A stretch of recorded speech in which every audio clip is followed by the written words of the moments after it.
This is a wonderful session on a completely new dimension of topographers. And I've been very fortunate to use this from the very early stage of this inception. Today, we have very eminent users of this technology of MS39 from CSO. We have with us Dr. Divya Manohar. She's a cornea refractive surgeon at Aravind Eye Hospital. Very, very intelligent surgeon and a researcher. Dr. Wavekar, Chandrasekhar Wavekar from Mumbai. He has immense interest in imaging and a lot of imaging for cataract surgery. We have Dr. Gairik, who's worked on AI, the cornea surgeon. Dr. Pooja Kamar, who's a clinician translation scientist and also a refractive cataract surgeon.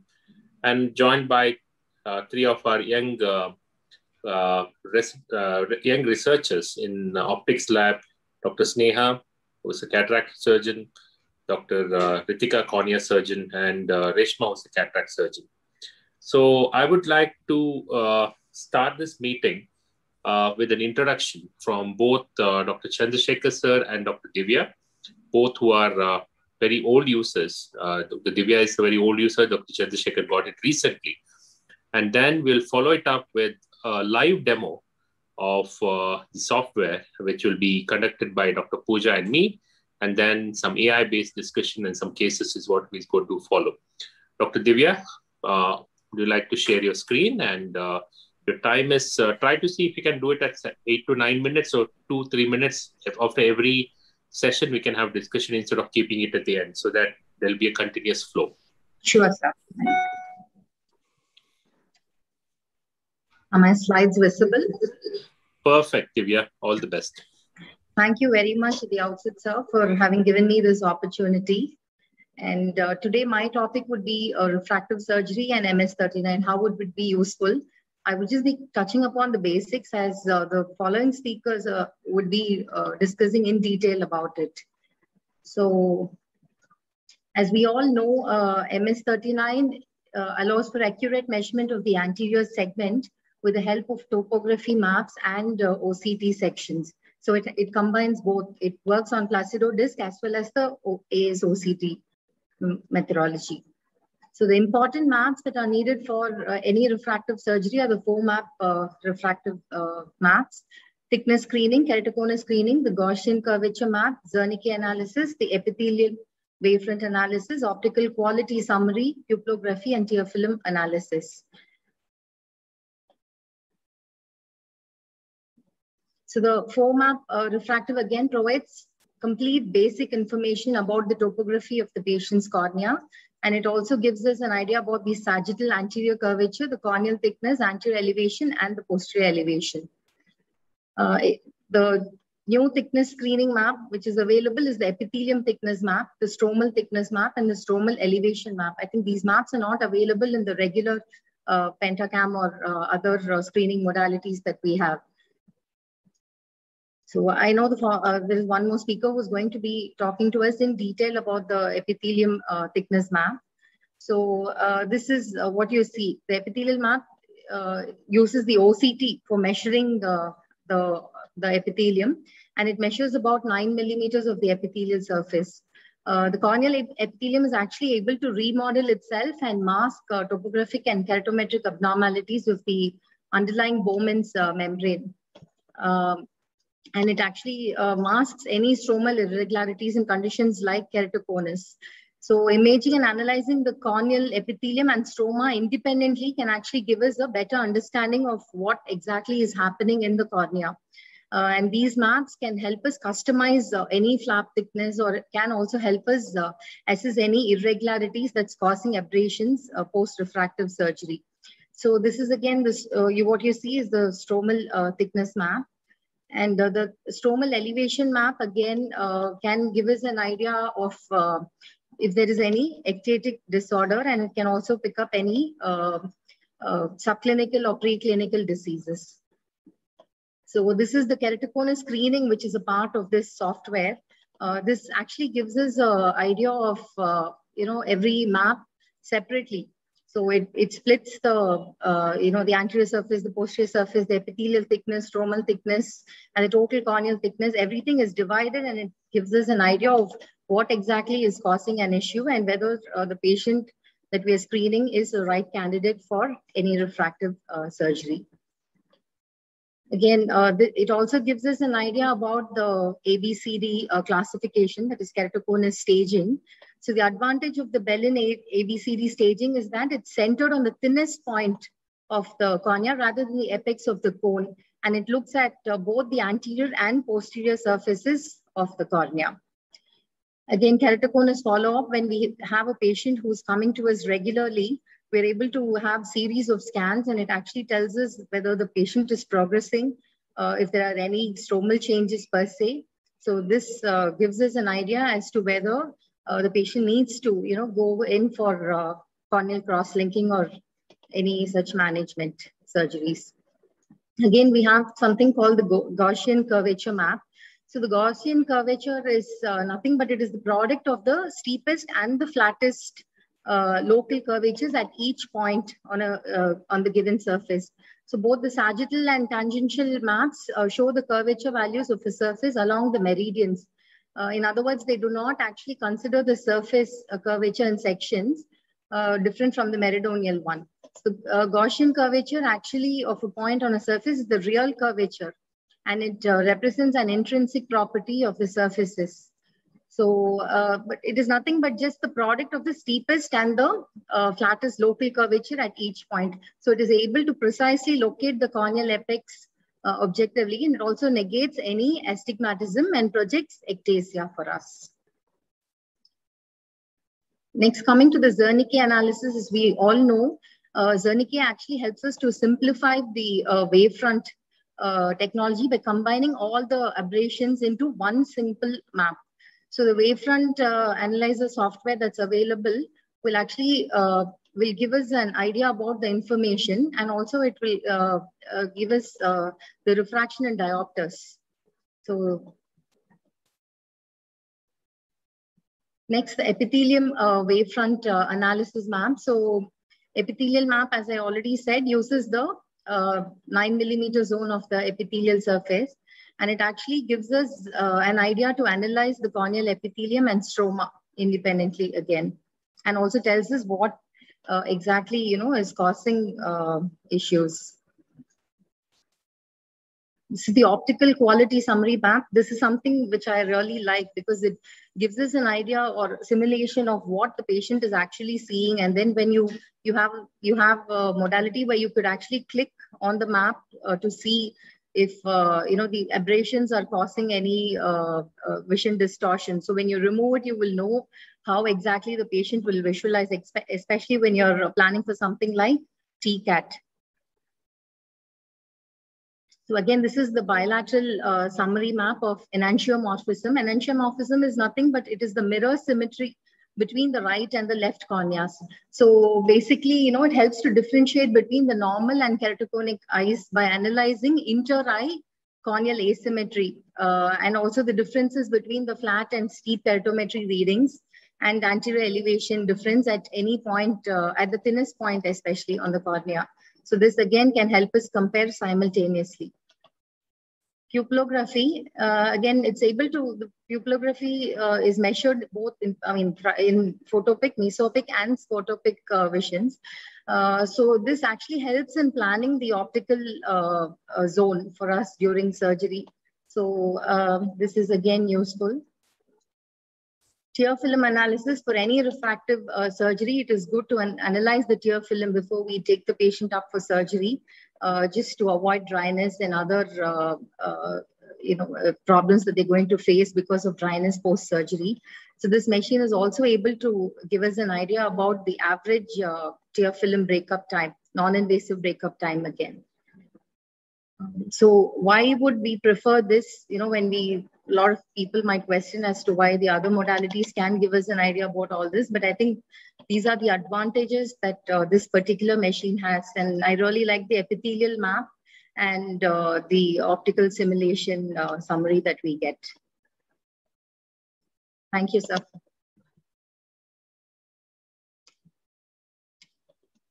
Thank you, Dr. Divya.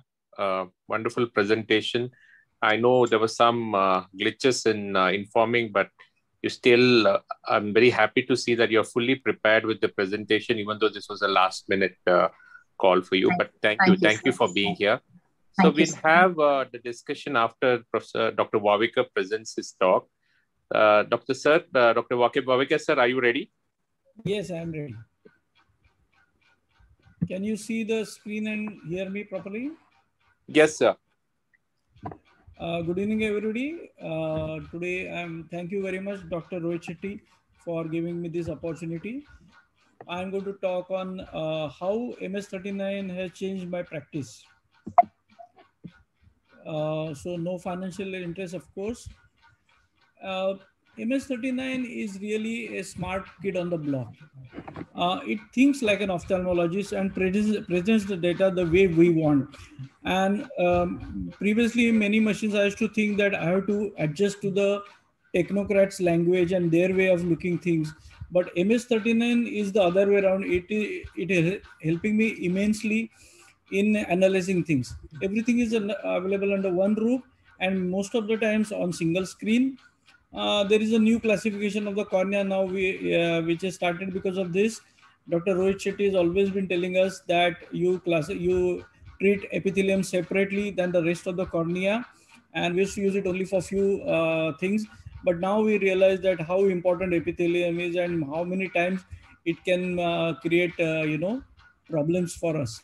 And the word of caution, it has been there with me somewhat over 2 months, so I have got still a lot of learning to do. But suffice to say that in June 20 last year, Dr. Rohit Shetty had taken a webinar on this topic. I have seen that webinar fully 3 times up till now. And my healthcare personnel who took a training for us on this machine upon installation, the training went on for 3 hours. So now what I have started doing is that this map, I started dividing into multiple parts. Number one is this line. Okay, over here you can see all the maps are there, but the most important thing is what is the additional feature is the stromal map. I will come to the difference between stromal and epithelial a little later. Second thing is this these two maps over here. Now, what is the importance about Gaussian curve?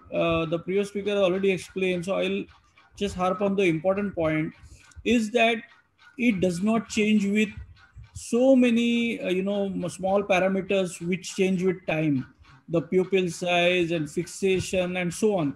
So it is a very good thing to compare the progress of keratoconus or any ectasia on these Gaussian curves. Say a patient comes after 6 months, very good to compare on this. Then the last 5 maps are 1, 2, these 2, and this 3, 4, 5. These are basically changed from normality. Many times you see epithelium, there is a difference of only 3 microns, and you don't know whether this is a deviation. And the moment you see pattern deviation, yes, you know that either the stroma or the epithelium, there is a change. Okay, now once this part is done, I move on to all these pictures, high resolution OCT, all these indices here. Let us not go to the detail, but this red on red becomes very important. If all those points, they lie within the red circle, it means that it is a case of keratoconus. Yellow means strong suspicion. Now, many times I want to have a closer look at this, and on previous machines it was not available. And see here, you are able to magnify this picture over here, and because of that I can take a closer look at the picture. This is a very, very important feature what this machine gives me. Then enantiomorphism, again, this allows me to compare the two eyes with the difference between them. This has become one of the most favorite screens of many eye surgeons at our institute, because the data was never presented to us this way. Even though we knew the terminology, and we used to like see, look at the right eye map, then look at the left eye map, and then compare. Over here, it's ready for you to grab. Similarly, quality of vision, all the things on a single screen. As Dr. Divya has already explained, Zernike, point spread function, quality of vision, contrast, and Zernike in numbers. Now, I have started using this for basically three things. Number one, after topo-guided PRK in keratoconus, how much is the improvement in the quality of vision? Similarly, after contour also. Second thing is that dry eye evaluation, many times the point spread function improves. You can see distinctly after the patient is treated with dry eye for about 2 to 3 months. And third thing is whether this patient is a good candidate for trifocal technology or so on. Then the epithelial Zernike, very, very important.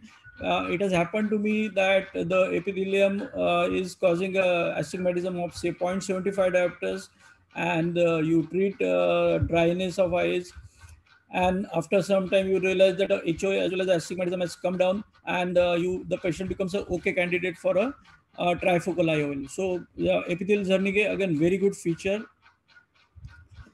Let us look at the in detail at the epithelium, but no, Dr. Gairikund is going to cover, so I'll talk only few points. Number one is that we can make out whether it is a true keratoconus versus epithelial remodeling, because we have a stromal map with us. Similarly, sometimes it's the other way around, epithelium masking for keratoconus. Okay, so stroma is showing elevation, and the anterior surface looks normal.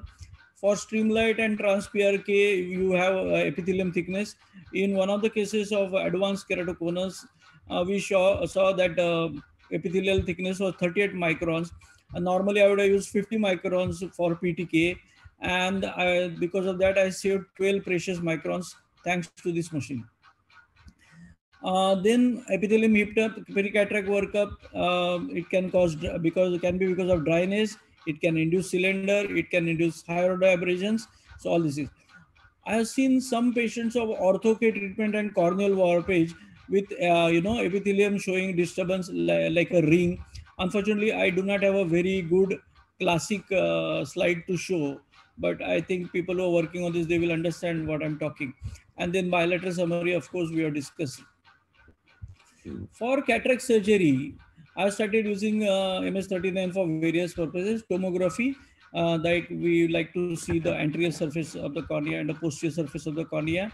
Then epithelium and the dryness. Of course, epithelium, I mean the HOA, cylinder induced by the dryness, epithelium. Then the heaped up epithelium, remodeled, and then the dryness. Then various angles, angle alpha, angle kappa, Zernike, I'm discussed already, and the IOL power calculation. Of course, IOL power calculation, I have not used it up till now. Then intracorneal ring segment planning. This is a case where the planning is done. You can see this is pre-operative, and this is the OCT image.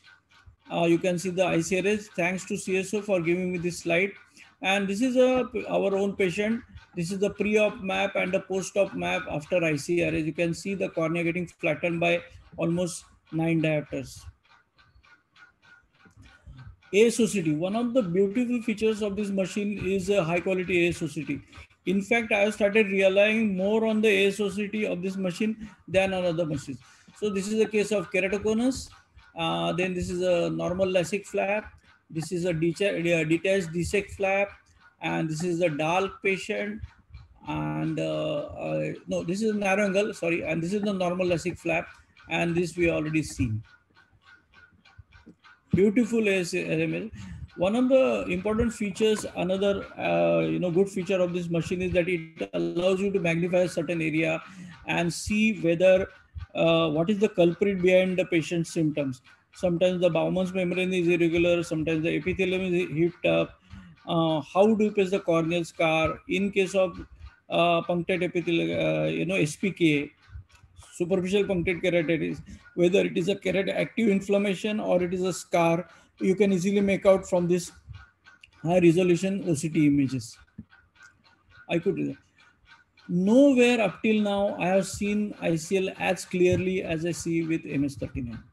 So, and you can see that the central part is magnified. This is a special facility this machine gives. and you can see that the vault is 385 micron. We were worried for this patient, but 385 is just acceptable vault. But I could not see, I have not seen ICL so clearly on any other machines. Then another thing where, I get into trouble is that I wanted to sometimes edit a pupil or the white to white. White to white, I started editing for ICL calculations. Sometimes that on IOL Master, the marks, they are not coinciding with the limbus age. They are either inside or outside, and you wanted to move them.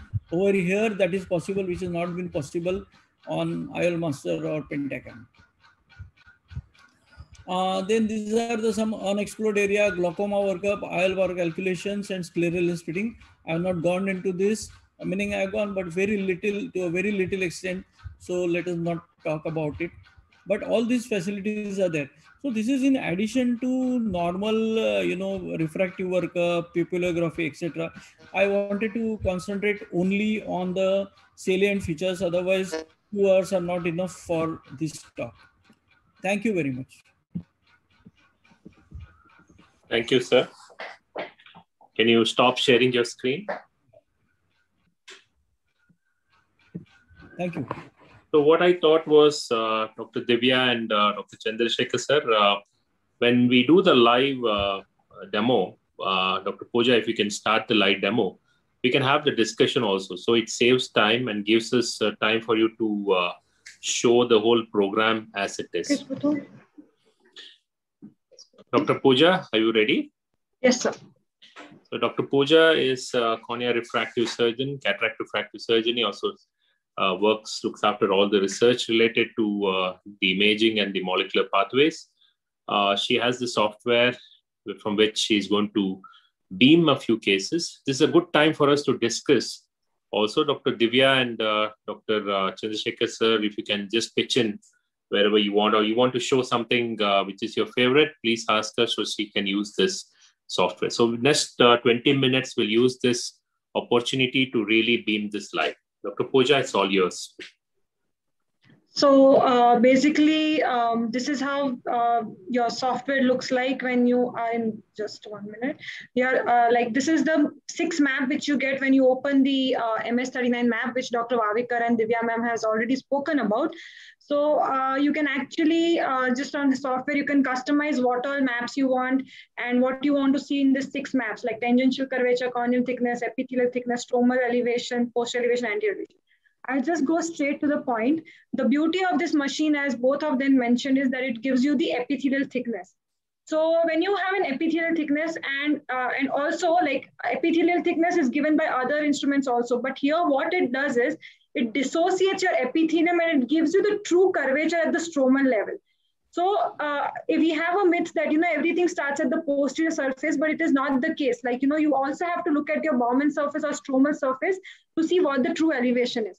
So what you see here is like, this is your tangential anterior curvature. This is how your epithelial thickness map is, anterior elevation, posterior elevation, and the added one here is stromal elevation.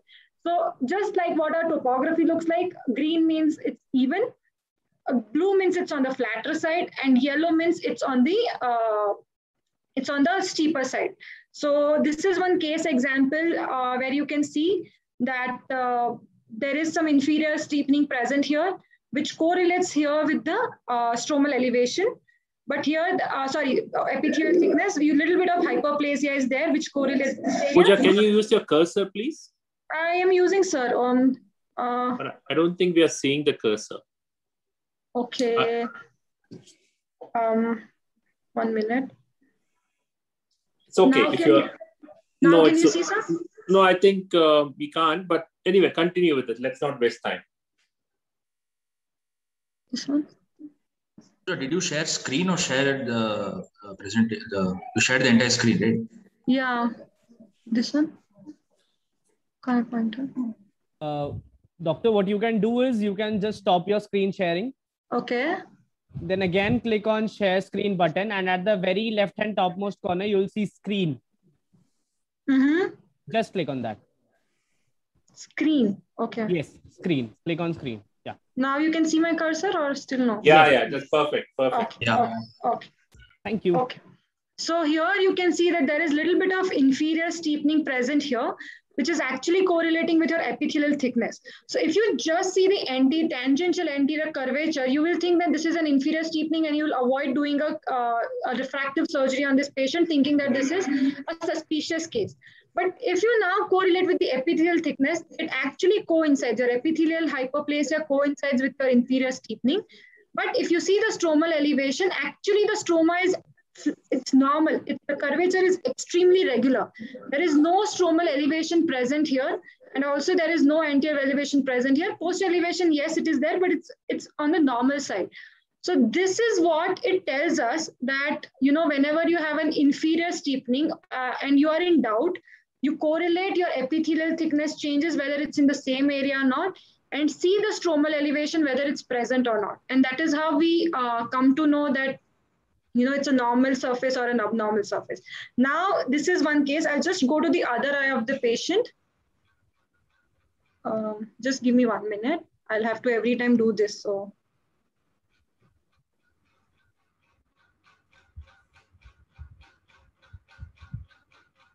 Dr. Pooja, are you facing problem in switching No. Every time I change the scan, the software, I'll have to stop sharing. Don't worry. All right. Okay. So this is the other eye of the same patient. If you can see here, yes, again, there is an inferior steepening present here.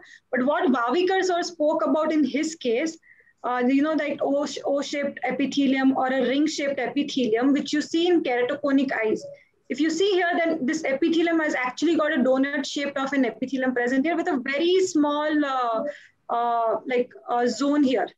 And if you correlate with the stroma, there is a little bit of bump present here. That means your stromal elevation is actually like it's evolving and it's in the evolution phase.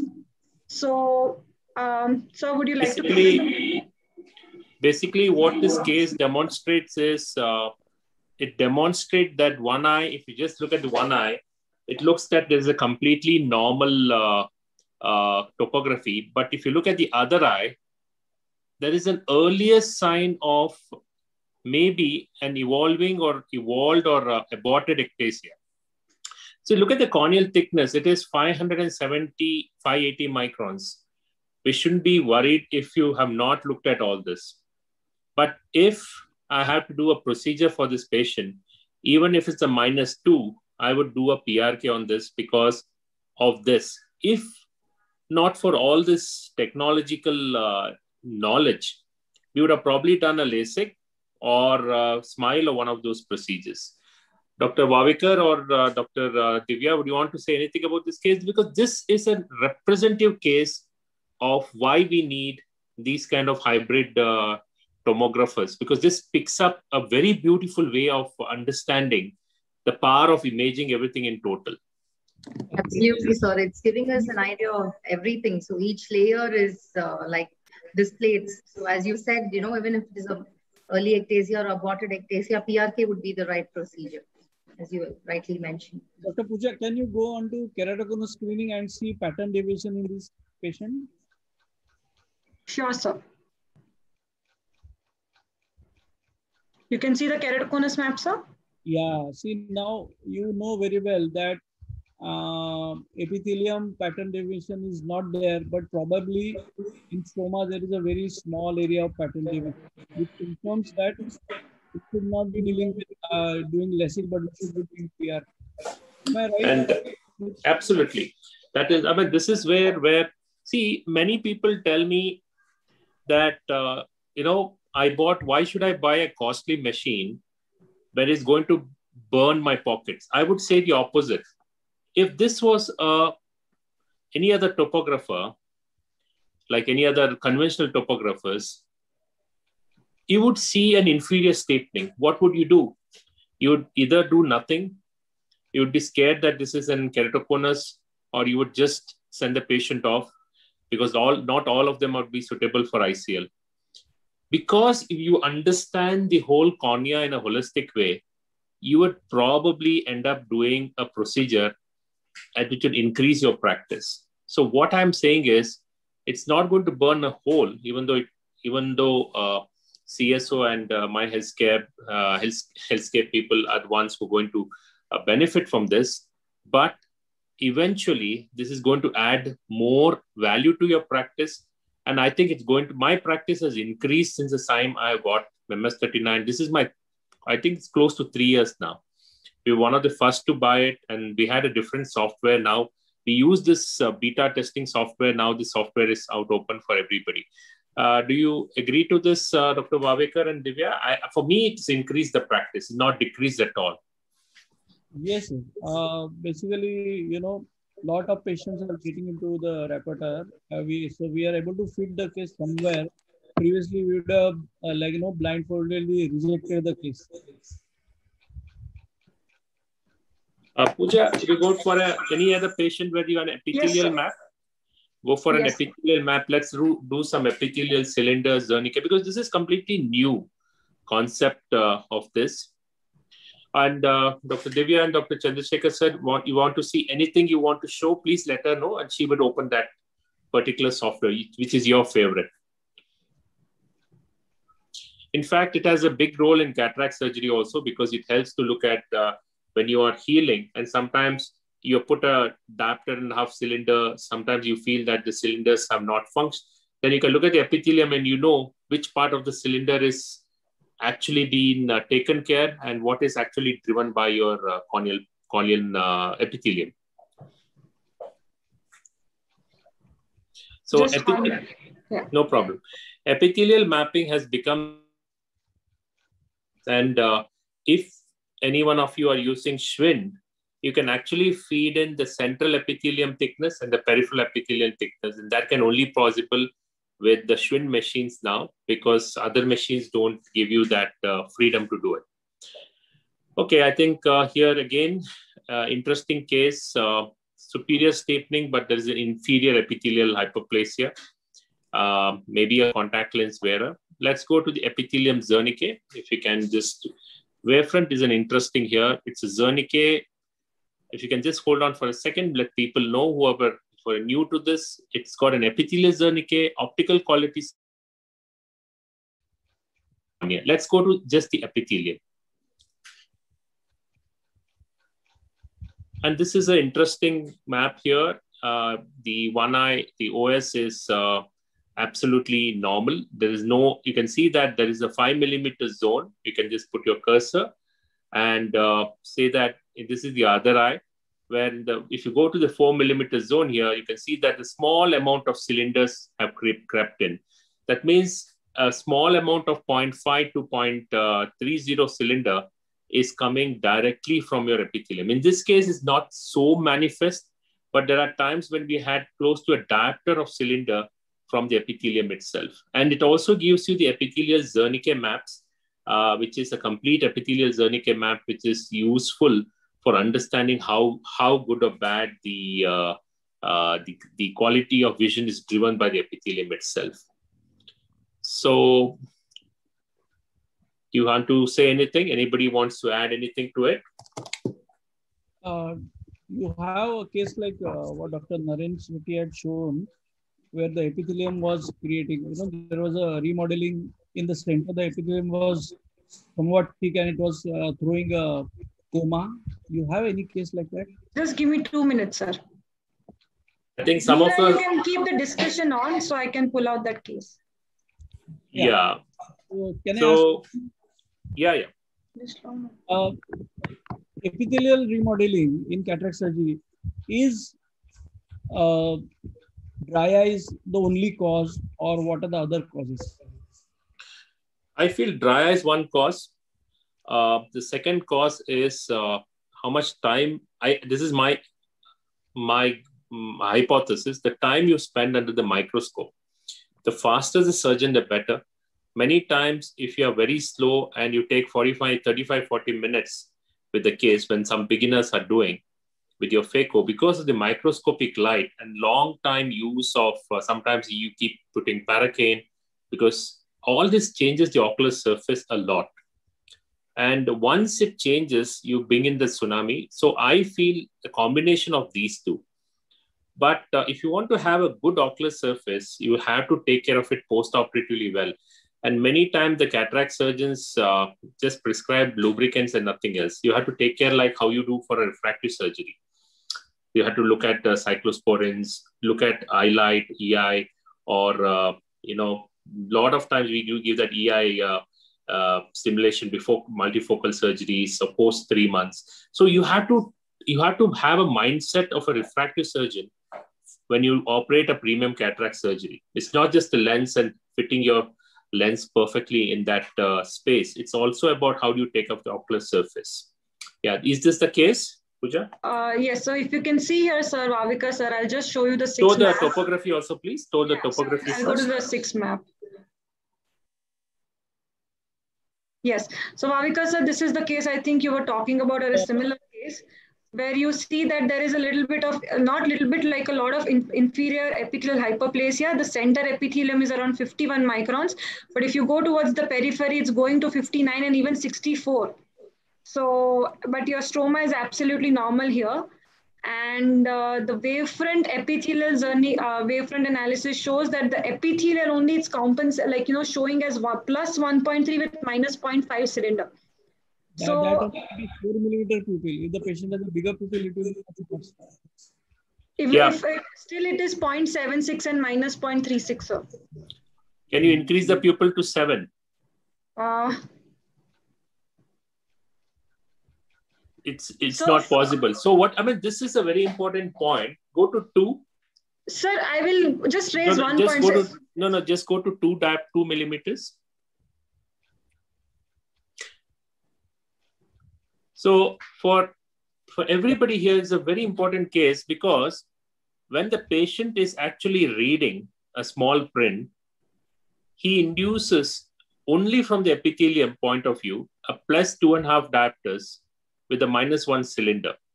So imagine the difficulty for him to read with this power, even though irrespective of putting, you might have, imagine you have put a multifocal on him. I don't know what was put, let's assume he's a multifocal. Then he suddenly goes to dark, or he looks straight and his pupil is 6 millimeters. Go to 6 millimeters.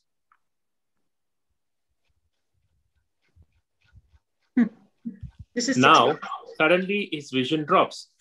Imagine these are the cases where patient says that my vision is never constant. Either I see completely blurred or I see completely clear. Sometimes when I see at the distance, my vision is very clear.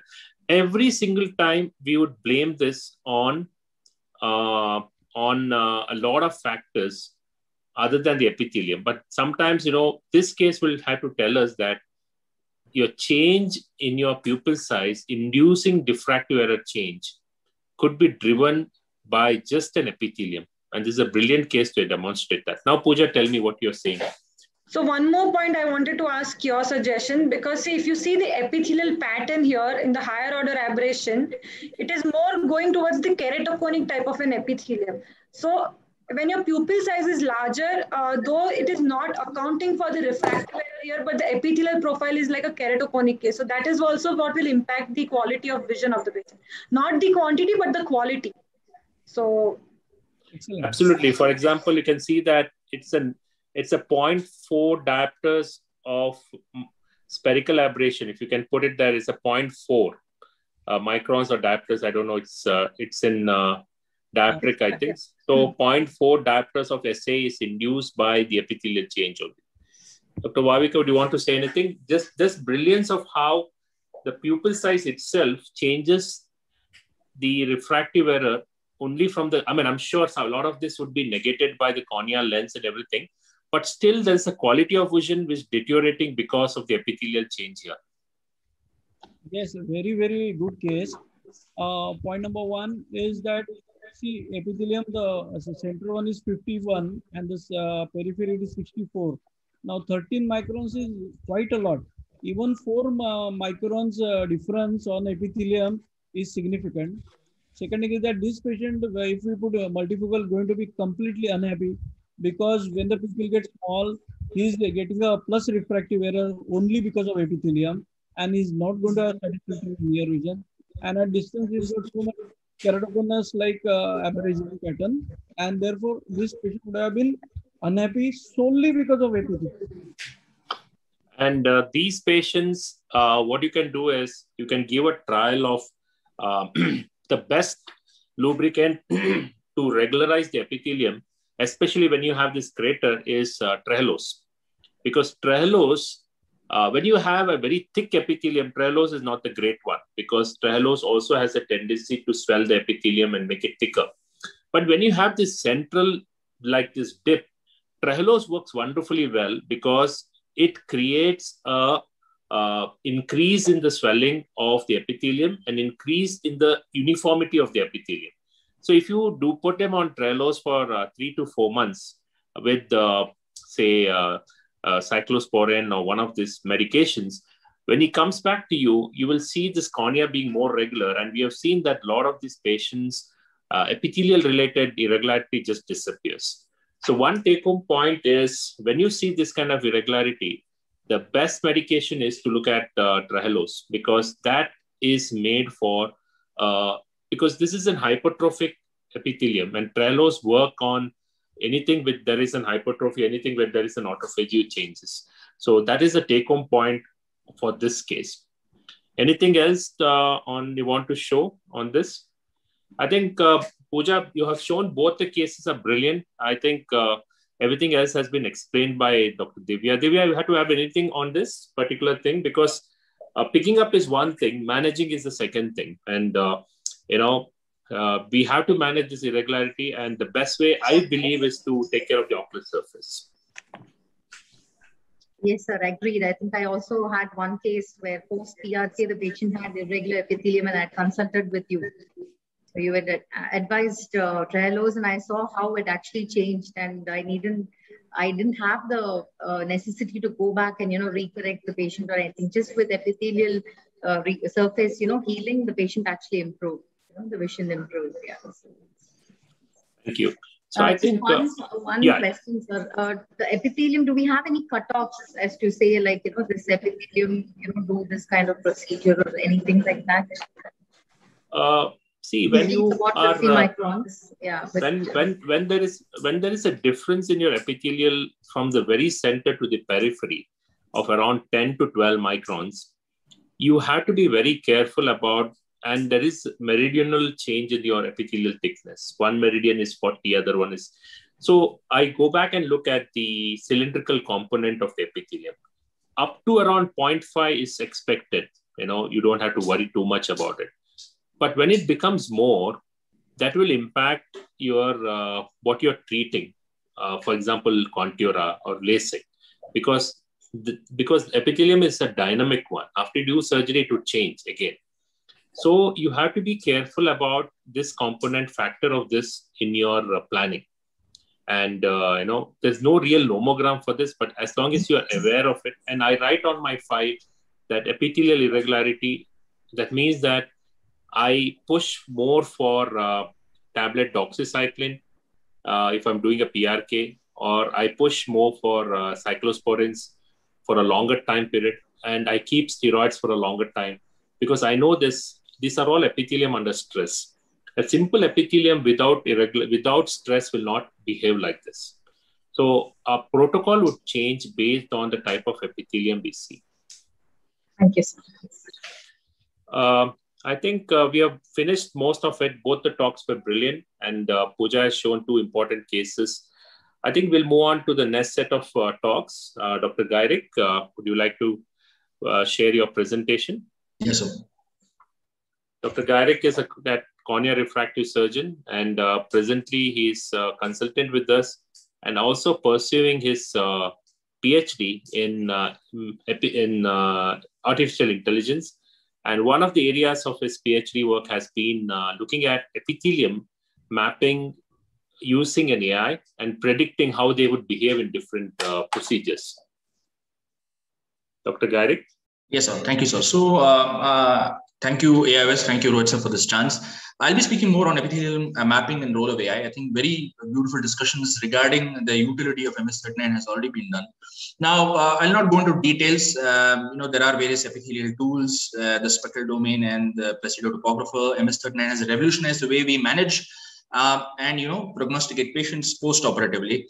But sometimes it's necessary to look at the book cover and just not delve deeper initially. Now, epithelium as preoperative determinants is very important. Cases where we are doing preoperative planning, sometimes there's a match between cylinders. I understand that there are other components such as lenticular aberrations. Sometimes epithelial irregularity can, throw us off the roof. So ideally, if you're looking at refractive surgery, you're looking at keratoconus and not only diagnosing and also following up these patients, it would be at the level of stromal elevation. So that's an important tool and usefulness of preoperative workup and preoperative importance of epithelial mapping. And also post-operative, there would be various ways, if you're looking at myopic correction or remodeling for a hyperopic correction. Epithelial and understanding epithelial disturbances or remodeling is something which can help us, and it fits many of these unhappy patients post-operatively could be because of epithelial issues. So that's where the importance of epithelial lies, not only preoperatively but also post-operatively in both keratoconus as well as in refractive surgery patients. So why exactly this epithelium, and where exactly we looked at artificial intelligence, my topic in my PhD, is what happens is many of the topographers we have in our armamentarium do not really dissociate epithelium, and epithelium can in fact be a masquerader for many changes, and it's at the stromal level is where we're actually supposed to be looking at a disease such as keratoconus, or looking at treatments such as in case of refractive surgeries before we actually move ahead. So where are we actually missing the buck? And are we actually measuring or looking exactly where we're supposed to be? That's exactly where the chunk of the matter lies.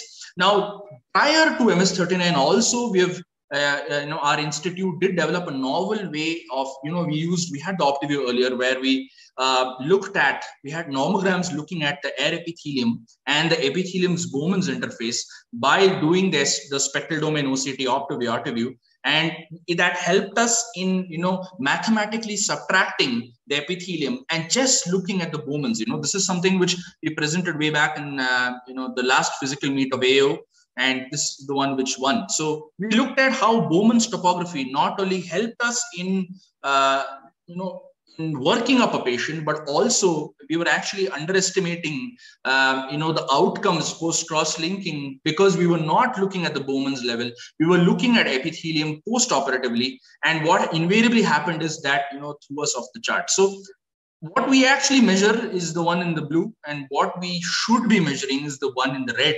And that's where, the importance of Bowman's imaging and also MS-39, which helps us in subtracting and looking at the stromal maps, looking at the true picture is important. So this is what an ideal imaging should be.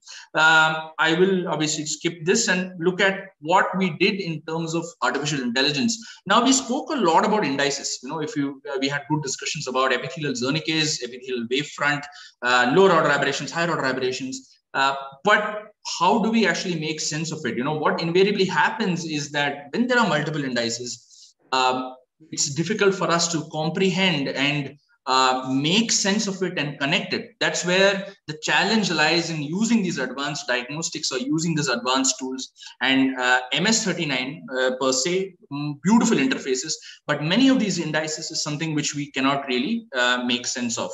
So what happens, if we're not able to connect the dots, we are in any topographer or in tomographer, we generally look at things which we are more used to, or look at indices which are more comfortable. And that's where artificial intelligence comes into play, my field of interest, where we look at other parameters other than the normal, and how there's an interplay between these parameters which can help us in either diagnosing or evaluating post-operative outcomes is what is important in these cases. So an important point in any AI algorithm is how we fit in the data. So like in the MS-39 also, where we, utilized epithelial derived indices, we fit in multiple, aberration derived, which is not only the epithelial surface, we also, looked at the Bowman's level, indices, and whether it's aberrations, whether it is thickness change, whether it is meridional thickness change, and what quadrant thickness change. These are the multiple parameters which were, effectively put into the artificial intelligence. One aspect of artificial intelligence is training the data set, is I'm trying to teach the machine, I'm trying to teach the AI or the machine learning aspect of what it's supposed to look at, whether this is normals, this is FFKCs, this is classical keratoconus. The next aspect is how I utilize this data to validate it. And many a times, and what we do in our work is we have a cohort of patients. It could be hundreds or thousands of scans, and we do a subgrouping among the patients which you have done in machine learning. We take out maybe 10% or 20% of those, data set and put it into the testing data set, so AI becomes more robust. There are various classifiers which we use when we're looking at artificial intelligence. There's something known as neural networks. People might have heard of something known as SVM or support vector machines. RF classifier, which is a multiple decision tree classifier, which basically is the one which had the highest accuracy in majority of our studies, or the highest area under curve. And that's the reason why we looked at the RF classifier. So we wanted to look at whether artificial intelligence, this is our first of the work on epithelium. We have done work earlier on epithelial Zernike's indices from the OptiView, and it actually accurately looked at post-operative, post-LASIK, SMILE, and PRK outcomes. This is another aspect, and one of the first studies in looking at AI, linking it to AI, MS39 derived indices. And what we did is it was retrospective. We imaged multiple patients with both normal, both suspicious, a kind of a picture, as well as frank keratoconus, and almost 2,000 scans of them were put into artificial intelligence algorithm. Again, like I said, we divided them into the training data set and the testing data set. And we wanted to look at what kind of indices and whether AI is able to, discriminate or correctly classify patients, validating it based on the data we retrospectively put in. So that's what our main aim was. Surprisingly, majority of the indices which we put in, which included, so the MS39 indices not only include the epithelium, also included, the stromal derived indices and the aberrations of the stromal level as well. Bowman's, especially majority of the aberrations at the Bowman's level and not at the surface of the epithelium or deeper, was the one which was actually picked up. So that just validates our point, saying that, the true identity of a disease, or, whether it's keratoconus or where we're actually supposed to be looking at, is at the stromal level or at the Bowman's level. And it had a very, very high accuracy in classifying patients, whether they were normals, whether they were keratoconic, and whether they had form fistula keratoconus. This is just an example of the decision tree which we arrived at. Random forest classifier had the maximum area under curve and was the most accurate AI model. We do run it in multiple models, and the best model is what we normally arrive at. And interestingly, of all the scans, it had a very, very good accuracy in detecting normals. And the challenge lies in FFKCs. And even in FFKCs, it had a very good sensitivity and a very good accuracy. So this was in fact the first study which looked at integrating our understanding on artificial intelligence with both epithelial derived indices. MS39 gives us stromal derived indices as well. And that's what was important in this study. And this is something which we have, we are in the process of, it's under review, where we looked at utilizing artificial intelligence for early diagnosis of keratoconus. Now, translation is, you can utilize this in clinics. The future translation would be where we, are utilizing many of this in aiding us in early diagnosis. This is an axial sagittal curvature map. Well, not too much of significant posterior elevation. BAD-D was certainly a little deranged, so was the biomechanics. Now, if you don't have a stromal elevation, this also can help us just utilizing epithelial data and giving us whether this patient is actually an early case of keratoconus or not. Though epithelial had certain changes, early donut-shaped sign is what we normally call if a patient is, suspected to have, maybe an early keratoconus. But in this case, we ran the AI model and validated it. This is one of our validating, our testing data sets. And it was adequate. It was correct in detecting that, through epithelial indices, which was corroborated by the MS39 stromal elevation, that this patient was, well, not a keratoconic eye. So the challenge is obviously not only to restrict ourselves to epithelium or topography, is to integrate. And I think MS39 is a useful tool which helps us in integrating both epithelial, Bowman's, and stromal derived indices. Thank you for your patient listening.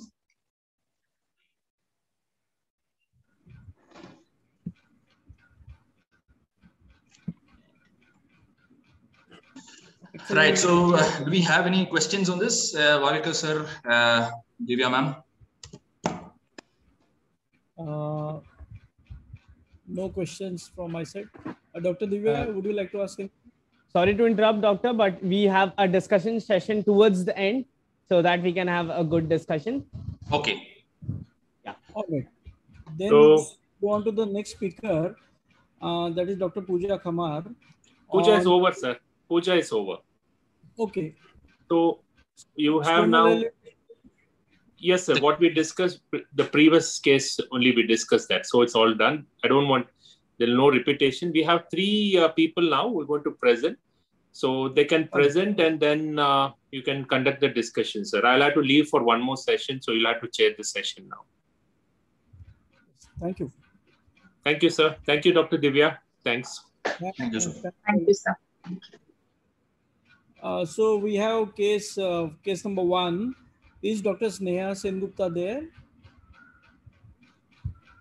Yeah. Yeah, please start sharing your screen.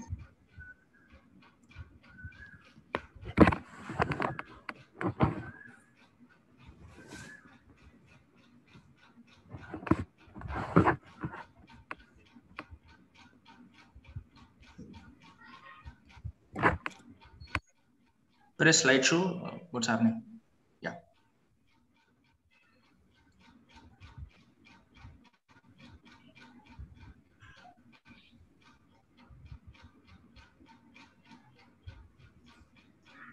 I think you are muted. Yeah, we're not able to hear you.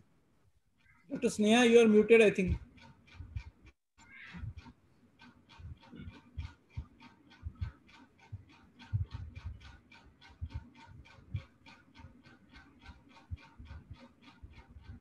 No, we cannot hear you. Technical support, can you help? Dr. Sneha, can you see that mic button? No, she has unmuted, but I think it's something related to... Sneha, maybe you can check with the settings on your system if Pani is around. Sir, I think mic problem. Yeah, because she has unmuted. Yes. Bhavika sir, maybe we can move on. Yeah, Am I audible?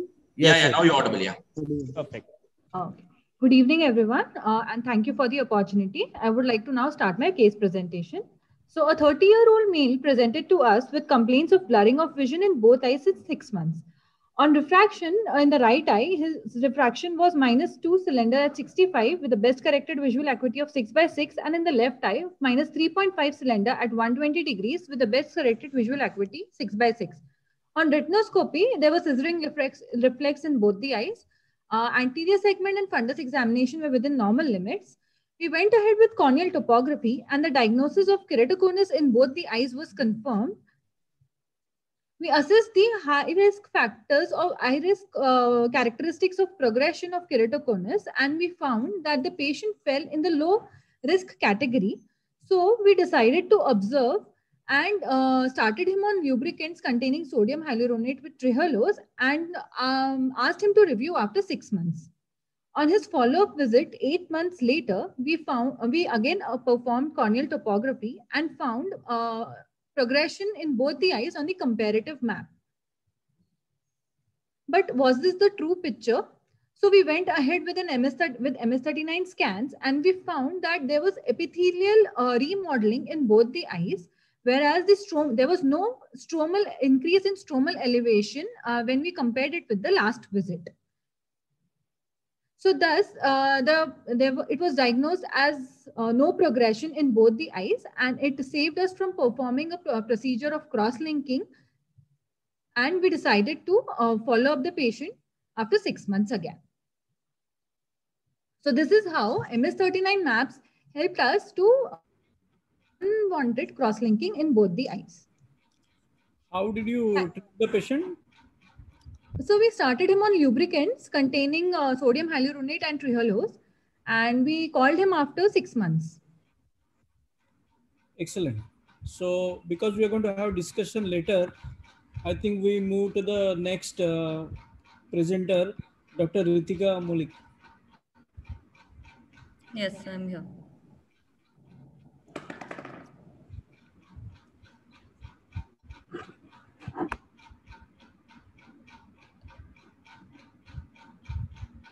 my screen visible? Yes. Okay, right. So I'm going to present a case of masquerades. So a 22-year-old male patient visited us with the complaints of diminution of vision in both eyes. So best corrected vision was 6/9 parts in both eyes with a refraction of plus 1.25 and a cylinder of minus 1.5 in the right eye. And the left eye had plus 1.25 and minus 2 cylinder in the left eye. Anterior and posterior segment was both normal. So we went ahead and did a topography for that patient. So the patient had this superior steepening, which is very suspicious. And then on the bad, so the bad D is normal, but there is a superior steepening for both the eyes equally. Now we went to a deeper level and checked for the corvus. So the corvus had the bad D, which was in the abnormal range along with the TBI. The CBI, on the other hand, was just borderline normal. SSI was also good. But the MS39, which showed a very interesting picture in the epithelial thickness, there was a focal localized area of hypertrophy. As we can see here, it's a 60, 63, 62 around hypertrophy. On the other hand, just nasally, it is 41 and 42. So, but there is no elevation. So there's anterior stromal, posterior elevation is nil. Similarly, in the left eye also, there is a classical picture as in the right eye. But as we can see, there is a little more thinning in the left eye. So what is the right one? If we see on the pentacam, if we go by that, there is a suspicious topography. But if we see our corvus, it is telling us it is normal. If we see our MS39, it is telling us there is no elevation, there's just epithelial hypertrophy. So how to look a little deeper? If we have a confocal, we can do that for the patient, which we did in this case. And the epithelial layer was absolutely normal. But at the subbasal nerve plexus, we had some microneuromas. So these microneuromas were eventually causing the inflammation in the patient. So the patient did not have really any symptoms, but just because of the suspicious topography, we had to evaluate him further. So this suspicious topography with the strong biomechanics, if it comes to us, we can take the patient up for an MS39, which will give us a epithelial mapping with a very nice stromal elevation, which is none in this patient. So irregular epithelial can be an indicator of a very poor nerves in the patient. So what to do in the patient is treat the ocular surface. So how do we treat the ocular surface at our centers? We can give the patient a tablet doxycycline twice a day for 4 weeks, low dose of steroids like loteprednol, sodium hyaluronate drops for 4 weeks, cyclosporin drops, preservative free. Then modern day dry eye therapy, such as we can post the patient for an iLight, EI, or thermal pulsation therapy, which is a LipiFlow, or vitamin D levels has to be checked for the patient to see for the ocular surface changes.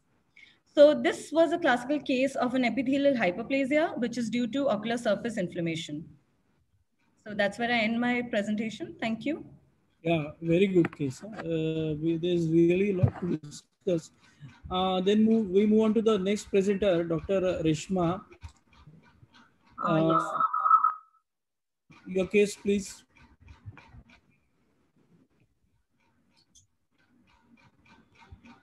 Is my screen visible? Yes. Good evening, everyone.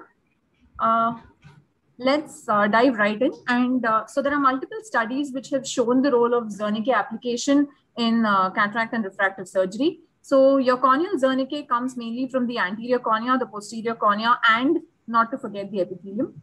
So here is the epithelial and the aberration profile of a normal patient and the patient with keratoconus.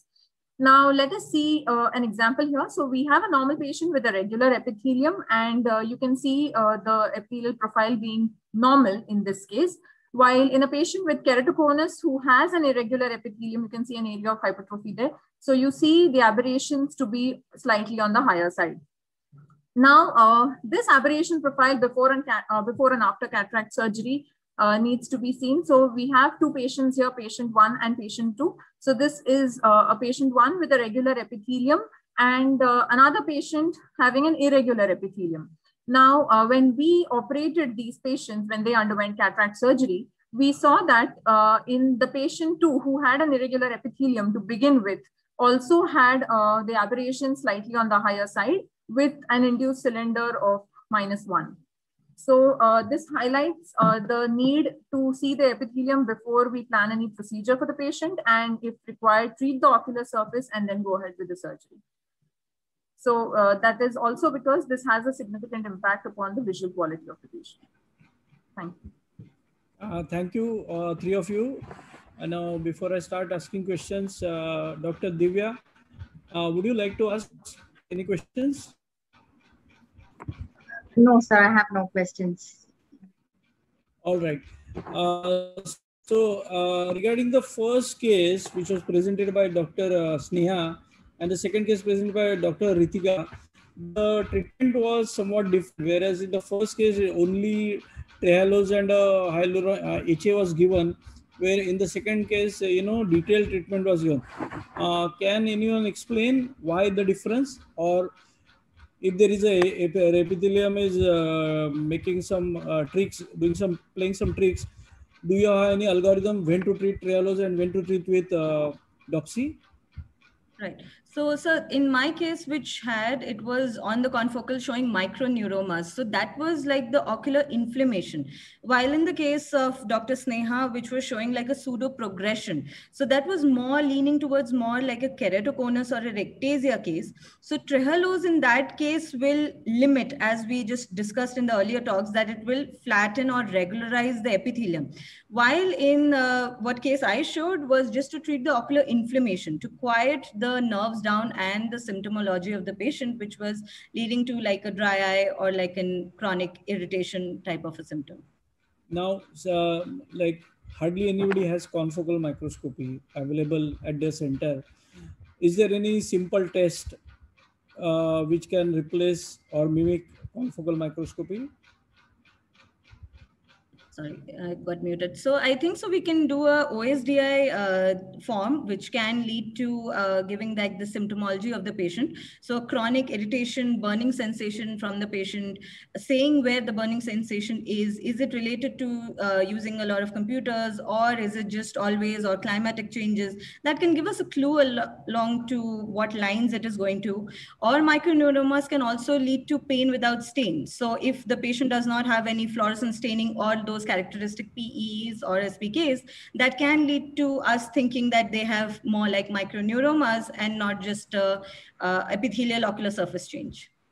Excellent. That is exactly the point I wanted to bring about, that OSDI is a very, very powerful tool, and it can give, really a good insight into the type of dry eye.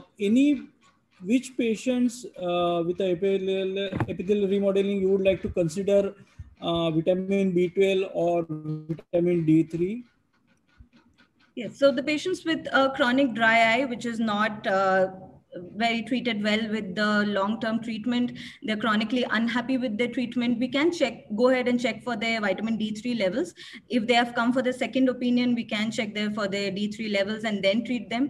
Accordingly, around if it's 5 to 10 or around 5 to 19, we can give an oral spray or an oral treatment. More than 15 or 19, as per the patient's age and the gender, like females, they need more than oral treatment for the reabsorption, so they can get an IM injection also for a 6 lakh international unit. Does vitamin B12 have any role to play with the disappearance of microneuroma? It can limit the symptoms, sir. So the disappearance, yes, it can lead to, like if they're immature dendritic cells, they will stop from maturing into those flat tentacles like microneuromas, but disappearing in those cases is possible. But if they are huge microneuromas, a long-term treatment is needed for those patients. So let me just add a few points. I think she spoke about it.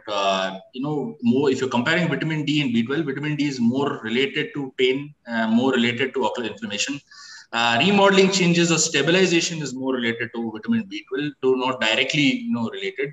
More importantly than microneuromas is dendritic cells. So if you're looking at dendritic cells and aberrant neuronal processes such as microneuromas, it will suggest changes in epithelium. So it's a cycle of ocular inflammation, which is manifesting as changes in the nerves, which is then manifesting as changes in the epithelium. Now, if you're looking at treatment of ocular inflammation and the disappearance, now the first will obviously be a symptomatic improvement, right? So changes in dendritic cells, changes in microneuromas will not coincide with if you directly say, for example, a patient has vitamin D deficiency and the patient is treated on vitamin D deficiency, it's not that as soon as you repeat a confocal and you will not get a resolution of dendritic cells or resolution of microneuromas. That will not coincide. That does take some time. So the earliest I think she's spoken about is dendritic cells, which gradually start disappearing.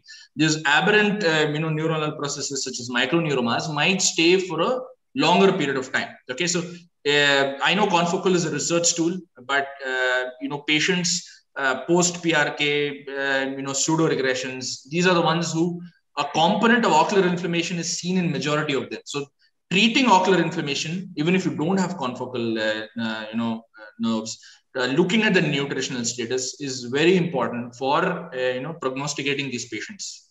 That's what I wanted to say. Yeah, excellent. You can always contribute in between, Direct. Sure, sir. Yeah. Yeah. So now MMP9 test, about 2-3 years back, we were very, doing this quite frequently. The role of MMP9 test has gone down now, or what is the status?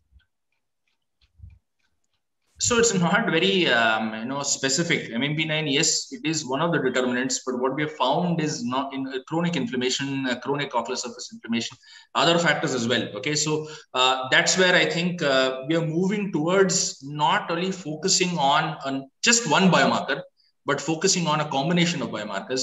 And many we have obviously come with a kit which looks at a combination of factors, whether it is MMP9, whether it's interleukin 6. So just focusing on MMP9, I think that the old concept of utilizing those MMP9 kits, I think, has disappeared.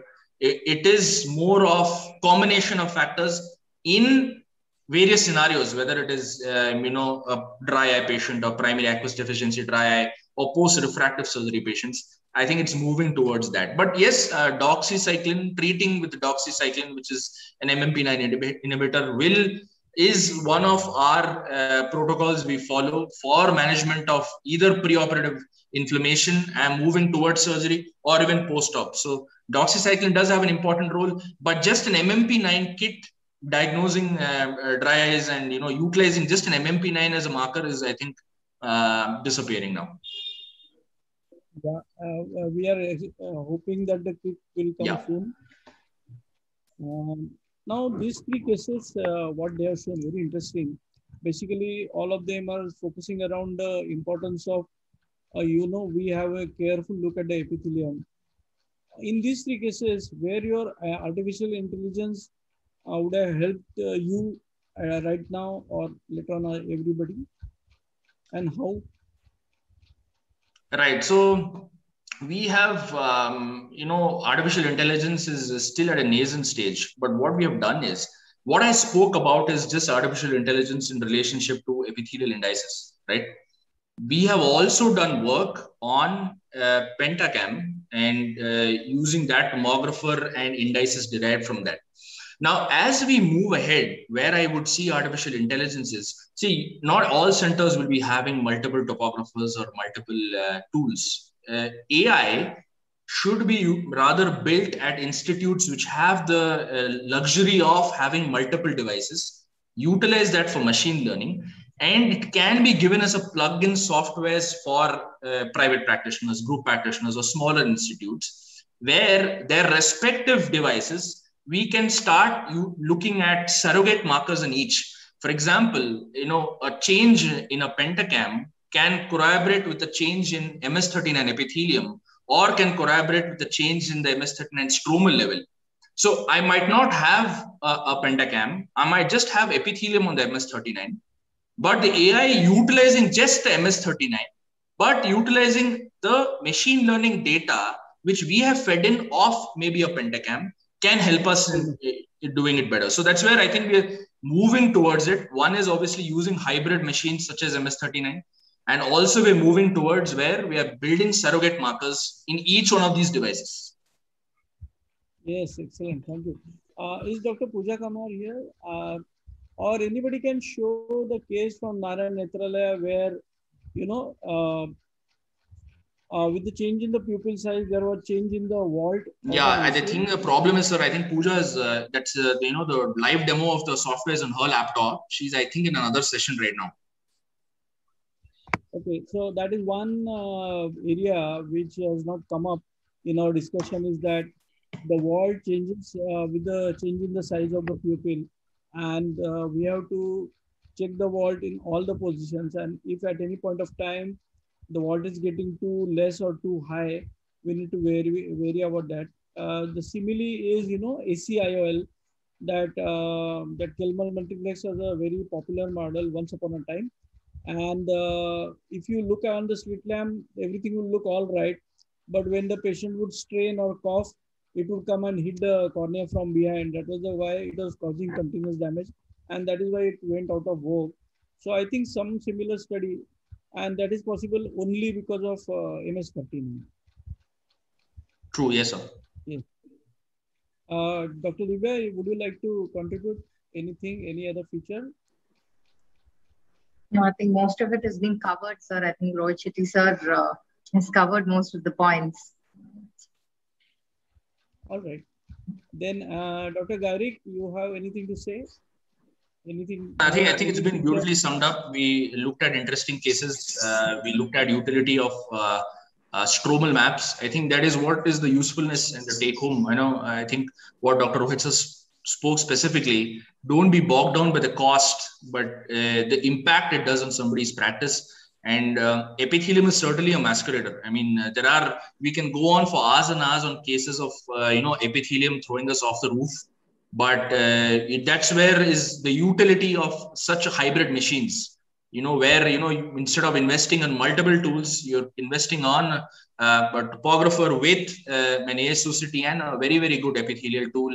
And earlier than, MS-39, we used to, put it into mathematical simulations where we had another ASOCT. We used the ASOCT and looked at the air epithelium interface and the epithelium Bowman's interface. And we used formulas to subtract. That was obviously a cumbersome process, something which we published on Bowman's topography. But MS-39 does that. And that's where, its reach can increase, and, people can, improve the accuracy of refractive treatments, not only pre-op, but also in post-op assessment, even for keratoconus patients. So very, very useful tool is what I would say. Excellent. So I think I would like to end the session, but before that, just to take home message to everybody, all the attendees. See, MS-39 is teaching us new way of classifying cornea, that is epithelium and rest of the cornea. The epithelium map in terms of thickness and elevation is important, and so important is the stromal thickness and the elevation map. And it gives us data in a way we would like to have it in terms of, pattern deviation and, all those kind of comparisons. It also gives us insight into, which photographs to compare after 6 months. And it gives us, if you take a photograph picture again after 6 months, and it will also give us a comparison between the two eyes on the single screen. Plus, for cataract surgery itself, there are tremendous number of uses.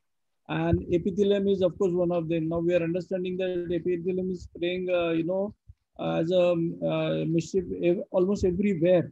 And it's high time that we start looking at it. More, we are going to go to the depth of the treatment of dry eye disease because of all this.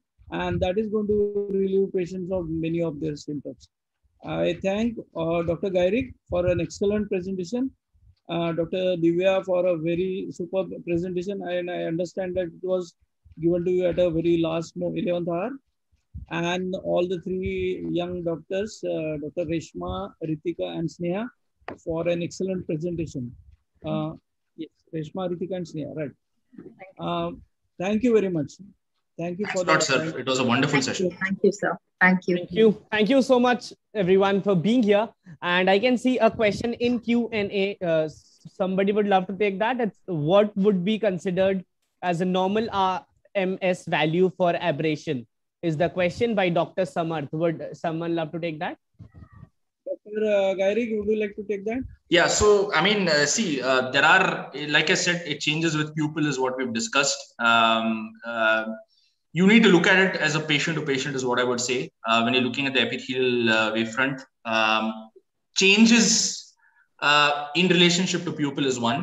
And there is you need to obviously corroborate the epithelial Zernike changes with the overall changes in the corneal, whether it's higher order aberrations or lower order aberrations. So there's no fixed cutoffs. It's rather an interplay of many things. It's not like if SA changes or SA is less than 0.3, the coma will not change. Each and every aberration is related to each another.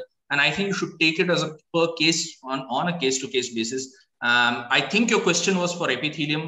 There is no set defined cutoffs for epithelium. Yeah, exactly. See, if you want answer in number, the number is 0.3. However, you have to see at the whole picture and just not be bothered about the number.